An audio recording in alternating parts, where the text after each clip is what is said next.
Hi there and welcome to a new video in which we are gonna be using ChatGPT and Godot to create a full game. So first of all, we're gonna be thinking of the design of the game, basically what mechanics are gonna be included inside of it, basically the ideation process, and then we'll get to actually code the project as using ChatGPT as a coding copilot. So let's get started right away.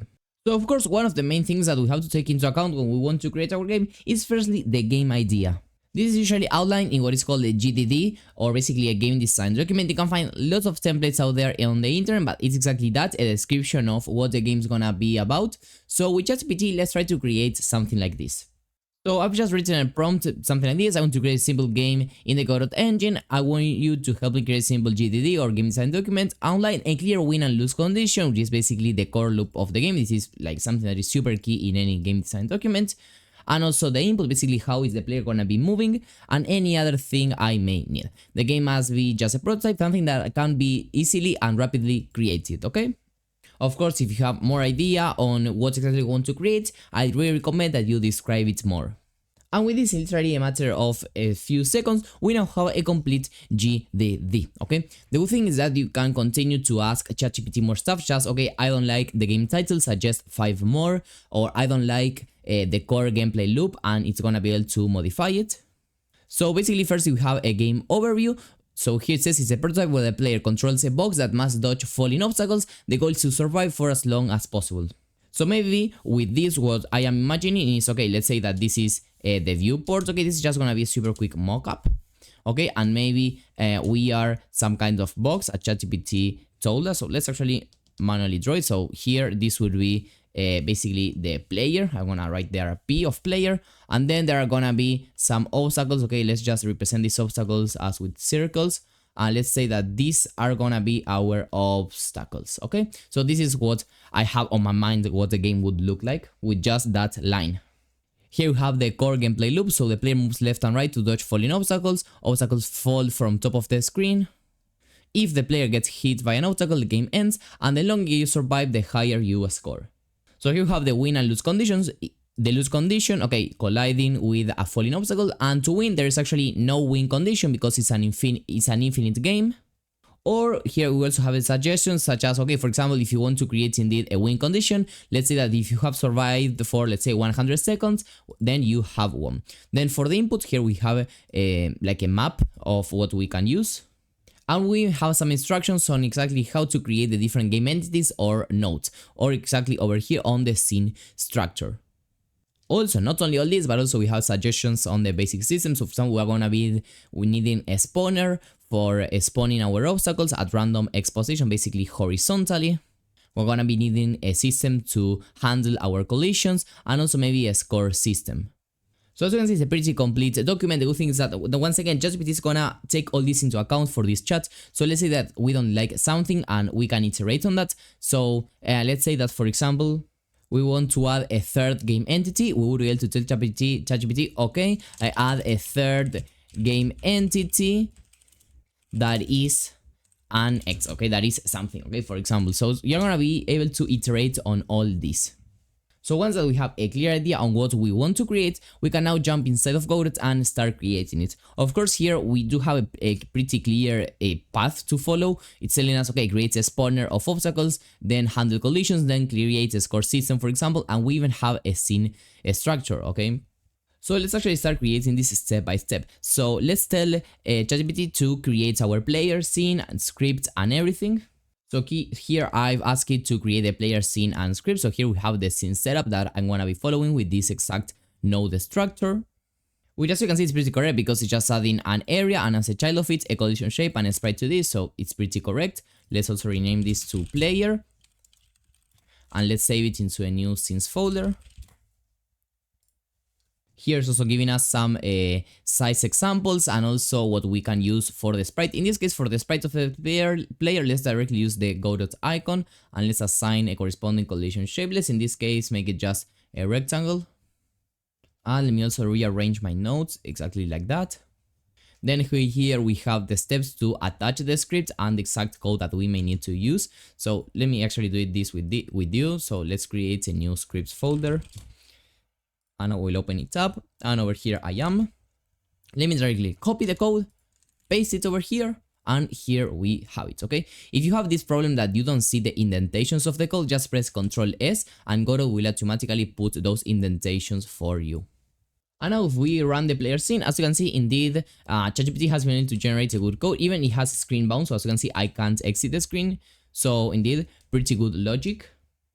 So now here what I will quickly do is to just create a brand new 2D scene, which I'm gonna be calling main or world or however you want to call it, and I will just instantiate my player over here. Now with this new scene, it's where I'm gonna be creating my obstacle spawner, but before doing that, let's just move the player here so that we have like something like here, okay? So now let's run the project, let's select the current scene as the main one, and now as you can see, it's like this, okay? And I want to add the falling obstacles. So once again, here, if I have told Godot to, or actually ChatGPT to create the falling obstacles, firstly, we have to create the obstacle scene. I have the node structure that I have to follow, which is the same one as in the player. So here I have it. The only thing that I've done differently is that in the sprite, I've changed its modulate to make it be some kind of red, so that we can easily differentiate it from the player. We also have here the obstacle script, so let's super quickly create it and attach it over here once again. So let's go to the scripts folder and save it right over there. And let's paste it. Once again, let's make sure to save so that Godot automatically indents everything. Here you can see the first thing that I would have done very differently, and that is how it's handling deleting this. So basically what this code is doing is that the object is freed when it goes off the screen bound Y. So this code should indeed work. But a much better way to do it, rather than having to do it via code, would be adding an on-screen notifier, basically. Here, visible on-screen notifier. So I would add this. I would also need to generate a new rect for this. So I would have to resize it, something quite similar to the collision shape. And then here we have a signal, which is screen exited. So over here, I would directly do queue-free. Okay, this method I believe is way more optimized because you don't have to be checking every frame for some position. So this is what I would do, but let's continue with ChatGPT logic. So let me undo everything that I've done.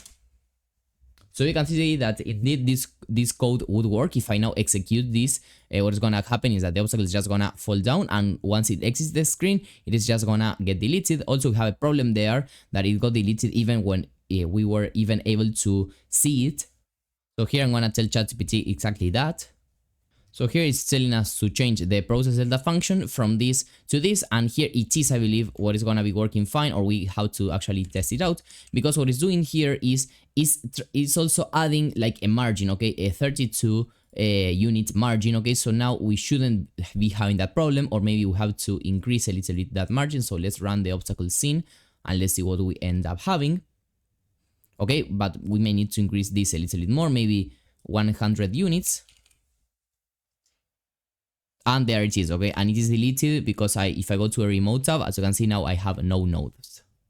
So this is what people do not do correctly. They just ask ChatGPT to create code, they copy and paste it. That's not bad. The bad thing is that if that code does not work, or you have to do is to actually tell ChatGPT, okay, what is not working correctly. You don't have to tell, or you shouldn't tell ChatGPT this does not work, because ChatGPT doesn't know what you're referring to. Are you referring to the scene? Are you referring to the script? What exactly do you want to fix? So you have to be pretty specific. So here it was a pretty simple sentence. This object can be seen when deleted. Okay, so it's not even that clear. It's not even grammatically correct, maybe, or there could be better ways of explaining this. But anyway, I believe that you understand the message. So now I've told ChatGPT, okay, I have a main scene created with the player as an instance. Let's add the obstacle spawner. And this is also another super important thing for you to know. ChatGPT is not connected to your Godot project, so it doesn't really know what you have, okay, in reality in the project, okay? So they are two completely separate things. So if I just told ChatGPT, okay, add the obstacle spawner, it may actually tell me, okay, create a main scene, instantiate the player there and all that, because it doesn't have a real context. So that context must be provided by you directly. So this is the context and this is the instruction that is going to be based on the context, or actually the output of this input that I provide is going to be based on the context. So let's send this. And now with this, it has provided an updated and yes, basically an updated node structure, or well, not an updated node structure, but a node structure following what I've told ChatGPT, that I have the player instance inside of a main scene. So let's once again follow these instructions. It even gives you the corresponding timer settings to, for example, have auto start enabled to make sure the timer starts as soon as the game is run. And we have the code that we have to put inside of the main node, okay, to actually spawn this. So here I have the code pasted. So the first problem that I have is that it's trying to preload the scene, but well, the path is a little bit different, but this is not a problem. So in this case, it's under scenes/obstacles. So that is a pretty easy fix. Something that I can see that is not well done is basically this randomize over here, because actually randomize is called at the beginning of every game. Here you can see it. This function is called automatically when the project is run. So I believe that right now this is not really necessary over here. This was done in previous Godot versions, so maybe ChatGPT is not actually kind of updated to that. And also other thing that a lot of people do, even me myself sometimes, is that we don't read completely the response. So for example, yes, we copy paste the code, but there are some stuff that we also have to do. So for example, here we also have to position the spawner node, move the spawner to somewhere just above the screen. So for example, at this way, so obstacles appear from off the screen. If I haven't done this like this, maybe I would tell ChatGPT that this does not work, but in reality it's because the spawner node is not actually outside of the screen. So let's just move it up a little bit, maybe something like this, okay? And let's now play the game to see what we end up having. We can control the player and there are some obstacles that are falling, okay? So we don't still have the collisions between them, but we kind of start to have something. Once again, here provide a clear instruction, add collisions so that when they collide, the game restarts, okay? Here once again, we have the steps. So for example, we have to check that indeed we have a collision to the shape attached to the player, and this should be the final node structure of the player. And here we have the modifications that we have to do. And here, for example, we have a problem because once again, this is how it used to be, okay, with strings, but right now what Godot uses to do this is with a collectible, basically what it's doing right over here. So sometimes what you can directly do is to press on this X over here, copy this, okay, directly, and paste it over here inside of Godot. It should be able to fix it, but if not, we are gonna be having to fix it manually. But here I believe that this should be the correct code, so we have to update line 12 to this, okay? So let's copy this, go to line 12, which is exactly this one, and we have to paste it right over there. And then we also have to make sure the method is named exactly like this. I don't remember if it was named exactly like this. No, it had another name for some reason. So let's also make sure that we paste that in and let's save the changes. And now everything should be fine. And here we have another strange thing. Here in reality, when it's detecting the collision with the obstacle, first of all, here it's telling us to add it to the group. This works with the group. I don't know if here we actually had the instruction to... Yes, in the obstacle script, let's assign the obstacle to a group called obstacle. Okay, so this was done here on the ready. So that's why we always have to read everything. So let's copy, paste everything. By the way, I'm selecting everything with Control A and then Control B. That's an easy way to do it. So what I actually want to tell you is that here it is actually emitting a signal, basically emitting this signal. And there is a much better way to do it, which is basically the name of the signal dot emit. So it's way easier because you don't depend on a string that maybe you cannot type correctly. So this is a way better solution. And in reality, you don't even need a signal for this case in specific. You could directly reload the screen, the scene over here. Godot is telling you to emit the signal, okay? And then that in the main scripts, okay, that here you handle the game over and restart logic. So basically already you connected to this on player died signal. Once again, this is not well connected, I believe. This is the older version, how it used to be done. And then here you reload the scene, but it doesn't make any sense. What you could directly do is do it right over here.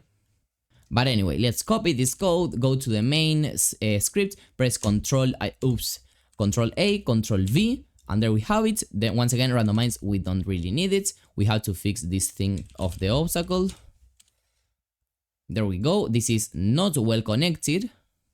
So the correct way would be player, which is basically a reference to a player. This would be player died, I believe it was the name of this. What was it like? Yes, player died. Make sure to save the changes so that auto completion does work.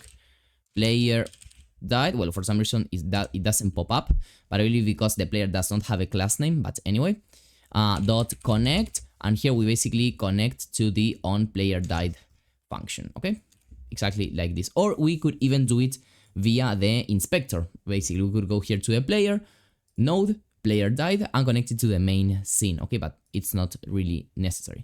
And now when we play, we should have everything. So we can dodge these obstacles, okay, and whenever we collide with them, okay, there we go.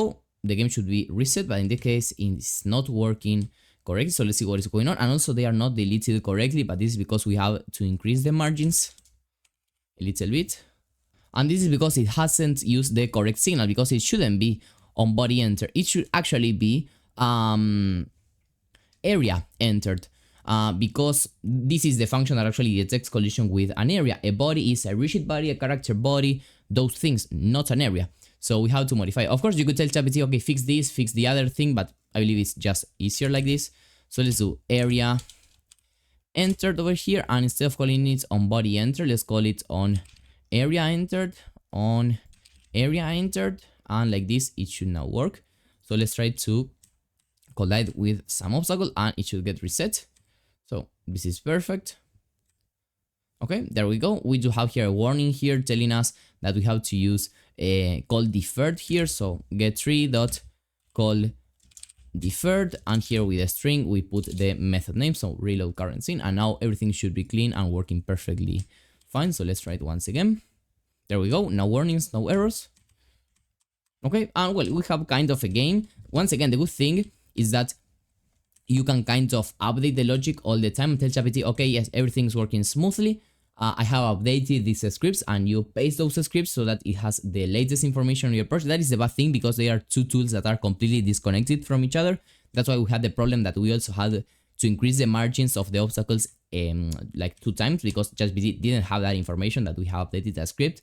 But anyway, and one last thing that here you would be able to do, for example, is to say, now add some coins randomly in the player X axis that it can collect, for example.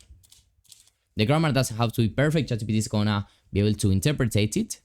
So once again, here's gonna tell you the usual things. Creates a new scene with this structure, then create basically the corresponding script to detect the collision with the player. And well, basically all the code and logic that you need in order to implement this. So I hope that you were able to learn something new. If you like how I explained, you can't lose my Godot game development courses. With the link in the description down below, you're gonna be able to get them at just $13 instead of something like $65. So this one, for example, right here has over 11 hours of content. This other one is another Godot course, which is a little bit shorter, more concise, more straight to the point, just 5.5 hours. And this one is a full Unity course with more than 20 hours. Once again, all the information is in the description down below, so make sure that you take advantage of this amazing discount.